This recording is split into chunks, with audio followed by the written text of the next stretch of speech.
네, 여러분 안녕하세요. 오늘 이 시간에는 식이섬유에 대해서 배워보도록 하겠습니다. 지금 우리는 다이어트를 보다 통합적으로 또 체계적으로 이해하기 위한 기초 공사를 한다고 볼 수 있는데요. 그 과정에서 이 식이섬유는 매우 중요하죠. 그리고 이제 이 오늘 또 배울 내용은 탄수화물의 여러 종류에 대해서 배워보도록 하겠습니다. 식이섬유가 이제 탄수화물의 한 종류이죠. 그런데 이제 이 탄수화물의 여러 가지 종류에 대한 혼선을 많이 갖고 있는 것 같아요. 그래서 이런 거에 대해서 우리가 잘 이해함으로써 전반적인 영양학적인 기초를 잘 다질 수 있다고 생각합니다. 그래서 오늘 배울 내용은 뭐 당질, 당류, 또 뭐 덱스트린, 덱스트로스, 액상과당 이렇게 여러 이제 우리가 식품을 먹게 될 때 그런 그 상표 라벨에 붙어 있는 식품 성분표에 우리가 흔히 볼 수 있는 이런 용어들에 대해서 한번 개념을 잡아보는 그런 시간을 갖도록 하겠습니다. 네, 우리가 이제 이 탄수화물 하면 크게 두 가지로 나눌 수가 있는 것이죠. 그것은 바로 당질이라고 하는 거, 그다음에 식이섬유 이렇게 두 가지로 사실 나눌 수 있습니다. 그러니까 이제 식이섬유는 탄수화물에 들어가는 것이죠. 그리고 이제 탄수화물에서 식이섬유를 제외한 모든 것을 당질이라고 합니다. 그런데 이 당질 안에 또 당류라는 것이 있는데 이 당류라고 하는 것은 우리가 이제 말하자면은 어, 어떻게 설명을 드려야 될까요? 크게 이 당질 중에서 고분자 당질이 있고 그다음에 이제 저분자 당질이 있다고 볼 수 있는데 고분자 당질은 전분과 같은 것을 의미하는 것입니다. 그다음에 이제 저분자 당질은 포도당이나 과당, 그다음에 과당, 그다음에 이제 설탕 이런 것들이 저분자 당질이라고 할 수 있는데 바로 이것을 당류라고 한다. 즉 당류라고 하는 것은 포도당, 과당, 또 설탕 이런 것들 즉 저분자 당질을 의미하는 것이다. 그러니까 이제 당류는 당질 내에 포함되는 것이죠. 자, 그리고 이제 이 보시게 될 때 탄수화물을 나누게 될 때 단당류, 이당류, 다당류로 또 구분하기도 하는데요. 단당류는 이미 여러분에게 설명을 드렸듯이 인체의 기본적인 에너지원으로 쓰여지는 포도당이라는 것이 있고 또 과일에 많은 과당이라는 것도 있고 또 젖당을 구성하는 갈락토스라는 것도 있습니다. 물론 이 젖당이라는 것은 우유, 모유에 많은 것이죠. 자, 이러한 것을 이제 세 가지만 우리가 좀 기억할 필요가 있는데요. 이당류라는 것은 이 단당류 두 개가 모인 것입니다. 그래서 설탕이라고 하는 것, 자당이라고 하는 것은 포도당 한 분자에 이 과당이 붙어 있는 것이죠. 사실 이 자당은 사탕수수나 사탕무유에 많고 이것을 이제 인공적으로 가공 처리한 것이 설탕이다. 그러니까 자당이나 설탕 다 이당류입니다. 그다음에 이제 젖당이라는 것은 말씀드렸듯이 우유나 모유에 많은 것이고 포도당 한 분자에 갈락토스가 붙어 있는 것이죠.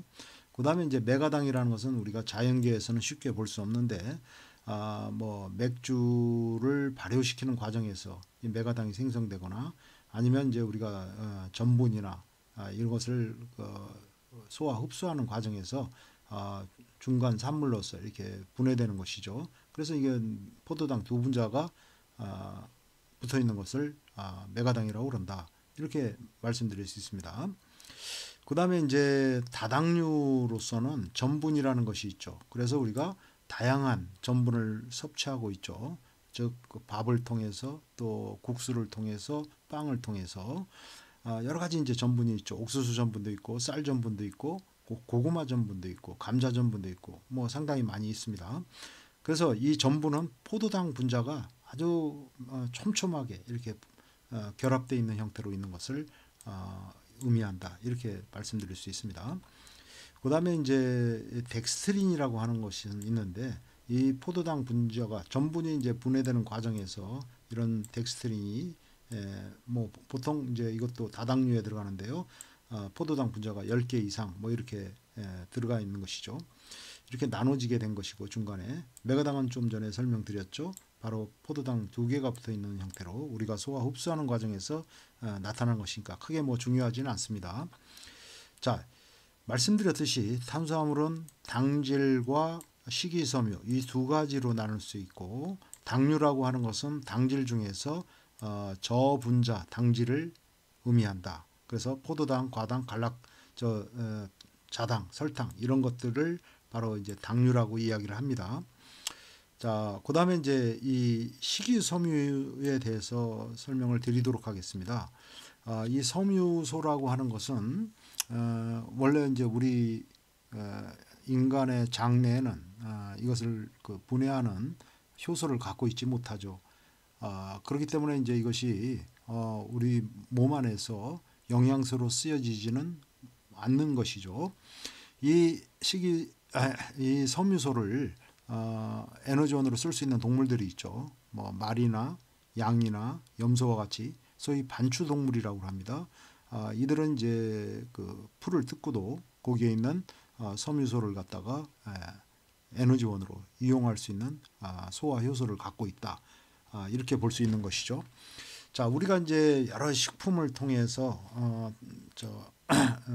채소나 과일 같은 것을 통해서 이 섬유소를 갖다가 섭취하는데요.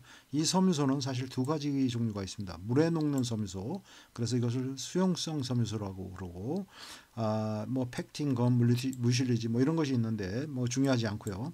그다음에 이제 물에 녹지 않는 섬유소가 있습니다. 그래서 셀룰로스가 대표적이라고 할 수 있는데요. 수용성 섬유소는 우리가 이제 그 과일 같은 거, 뭐 이런 거, 사과 같은 거, 배 같은 거 이런 걸 이렇게 한 입 베어물어서 거기서 나오는 즙, 즉 그 즙에 녹아 있는 형태로 있는 거, 이것이 바로 이제 수용성 섬유소라고 할 수 있습니다. 불용성 섬유소는 식물의 세포막을 형성한 것이라고 볼 수 있고요. 셀룰로스 같은 것이 이제 대표적인 것이다, 이렇게 볼 수 있습니다. 자, 그런데 이 식이섬유는 다당류로 이제 이렇게 구분되기도 합니다. 그렇게 이제 분류된다라는 것을 여러분이 이해하시고 다음 슬라이드로 넘어가겠습니다. 자, 그러니까 아주 중요한 것은 탄수화물이라고 하는 것은 바로 이 탄수화물이라는 것은 당질과 식이섬유 이 두 가지로 나눠진다고 하는 것입니다. 그래서 식품의 어떤 구성표를 보게 되면 여기서 보시게 되면 탄수화물 28g이 들어 있죠. 그다음에 이제 여기 보시게 되면 당질이라고 안 써 있고 당류라고 써 있습니다.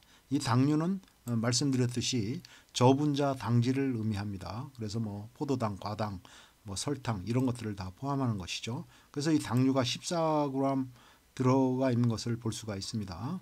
그리고 이제 여기 탄수화물로서 식이섬유가 7.5g 들어있다는 것을 나타내고 있죠. 그러니까 여기 당질이 이 안에 어느 정도 포함되어 있느냐 보려면은 이 탄수화물은 당질과 식이섬유로 되어 있는 거니까 탄수화물에서 식이섬유를 빼면 당질이 얼만큼 포함되어 있는지를 알 수 있겠죠. 그래서 여기 보시게 되면 탄수화물이 28g 들어있죠. 그 다음에 식이섬유가 7.5g 있으니까 이것을 빼면 거기서 빼서 나오는 20.5g이 바로 당질입니다. 그리고 이 당질 내에 당류가 14g, 단순 당류 형태로 14g이 들어있다는 것을 의미합니다.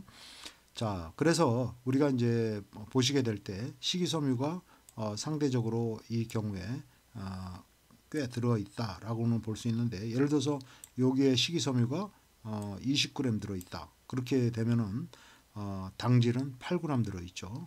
뭐 그런 상태가 된다면 상당히 좋은 그런 식품, 식이섬유가 풍부하고 상대적으로 당질은 적게 들어가 있는 좋은 식품이다, 이렇게 평가할 수 있는 것이죠.